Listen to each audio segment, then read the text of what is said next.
What is the power of your mind? Let us delve into a crucial topic, something important that we all face at some point in our lives. Those intense emotions that sometimes overwhelm us, such as fear, resistance, jealousy, or rejection. These emotions can be incredibly strong. But here is the key. Their strength lies in you taking them personally. When you identify personally with these emotions and allow them to become your reality, that's when their power surges.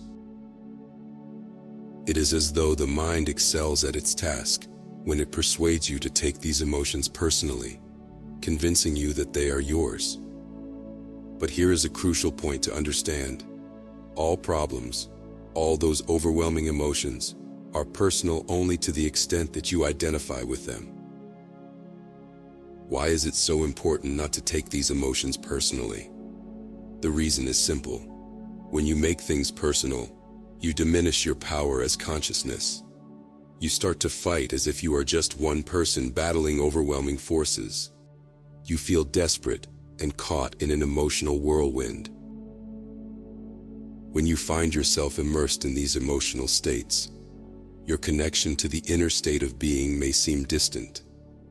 In those moments, you are gripped by your projections and caught up in a relentless struggle that defines your reality at that time.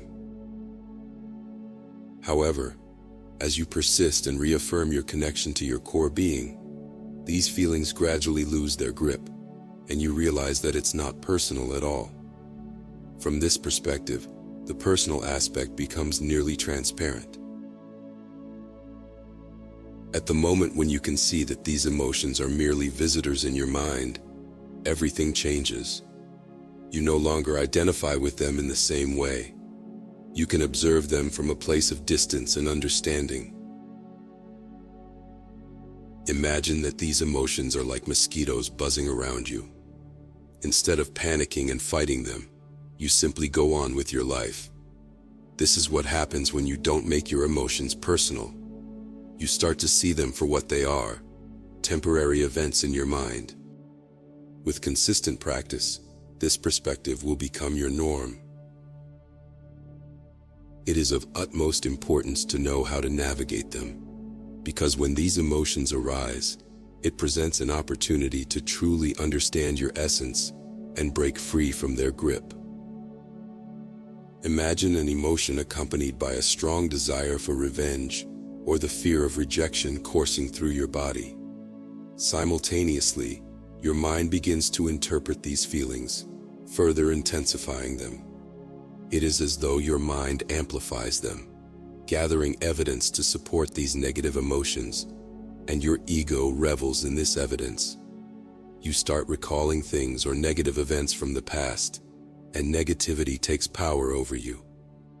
It may seem like this emotional state is trying to assert itself and grow stronger.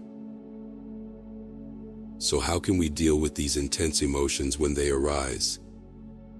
Let me show you a practical approach. Let's say you are experiencing a strong feeling of rejection. You can feel it energetically present in your body, like a wave of negative energy. In those moments, your first impulse might be to resist or distract yourself to escape the emotional storm. However, instead of trying to stop it or distract yourself from it, here is what you can do. First, allow it to be there. Don't fight it or try to escape it. It's happening, and there is no need to resist it.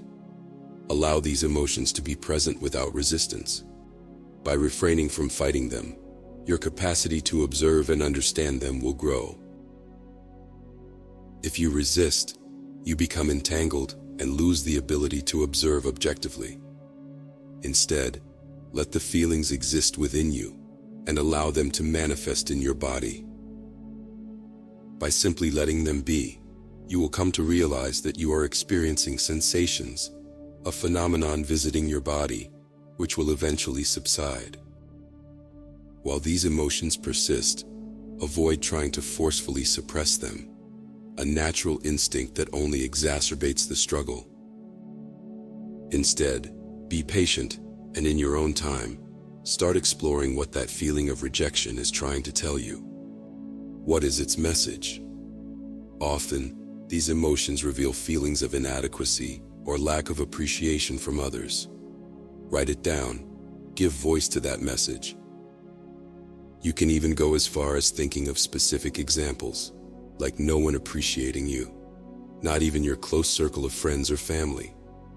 The deeper you can go in understanding this message, the better. Now you need to go further.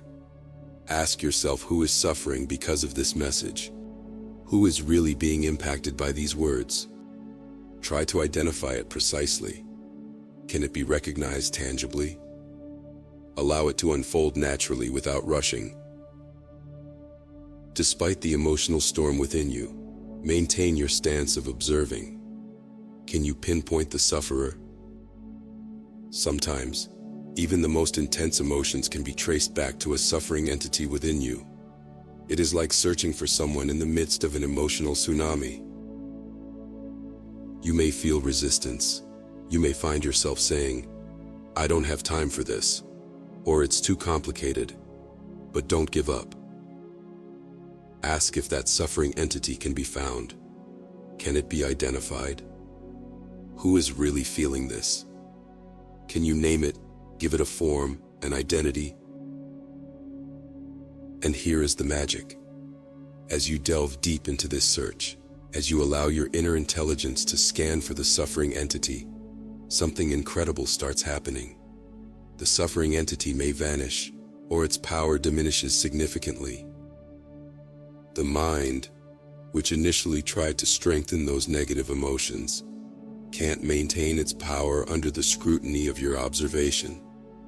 It will either collapse, granting you a sense of spaciousness once again, or it may gradually dissipate, leading to a growing sense of liberation. But don't rush to celebrate just yet. Instead, remain where you are and invite it back, as if you are challenging it to return and confront you again. This process may involve some resistance, but stay firmly grounded in your role as the witness. Keep looking and observing. Stay present and empty, just observing. The mind or those emotions may attempt to return, but remember, you are the witness, the serene observer. This practical approach will allow you to transcend the mind's influence and its apparent authority over you. You are here to discover the natural authority of the self, that deeper and more powerful part of yourself. It transcends the personal and connects you to your original state, an immensely empowering and delightful homecoming. You may find that it becomes your natural state, rendering further inquiry unnecessary. As you become accustomed to this space, it will require no effort or practice. It will be as habitual as acknowledging the air you breathe, universal and omnipresent. Remember, every experience, even the most difficult and challenging ones, is an opportunity to delve deeper into your being and develop your spiritual muscle. We all encounter intense emotions, and when these emotions emerge, our initial response is often to distance ourselves or seek distractions until the emotions dissipate. However, we can derive value from every experience in our journey. They serve as tests, pushing you to explore your inner self more profoundly. Not all of life's experiences can be light and fun. You need the bitter to appreciate the sweet, and you need difficulties to grow and awaken. If everything were easy and problem-free, you might never be driven to find your true path. Think about it this way. If all your experiences were consistently lighthearted and devoid of challenge, you might remain comfortably entrenched in your egoic existence.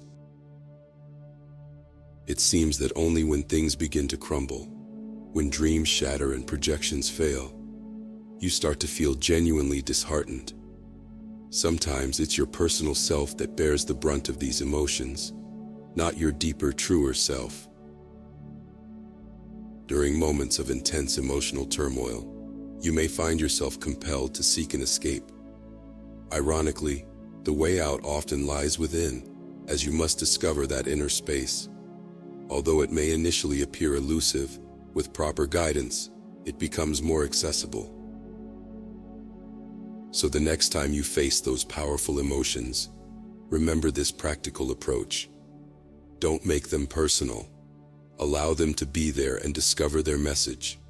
Seek the suffering entity within you and watch how things change. Don't surrender to the mind and maintain your position as the observer.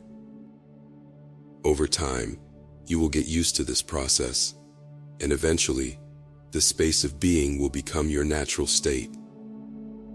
You won't need practices or memory to stay in that state. It will be your way of being in any circumstance, much like the air you breathe. This journey will take you back to your original state, and it's a beautiful and empowering homecoming. So keep staying with it, even when the mind tries to regain its power. In time, you will discover that the mind isn't as powerful as it seems, and you are much greater than any emotion or thought.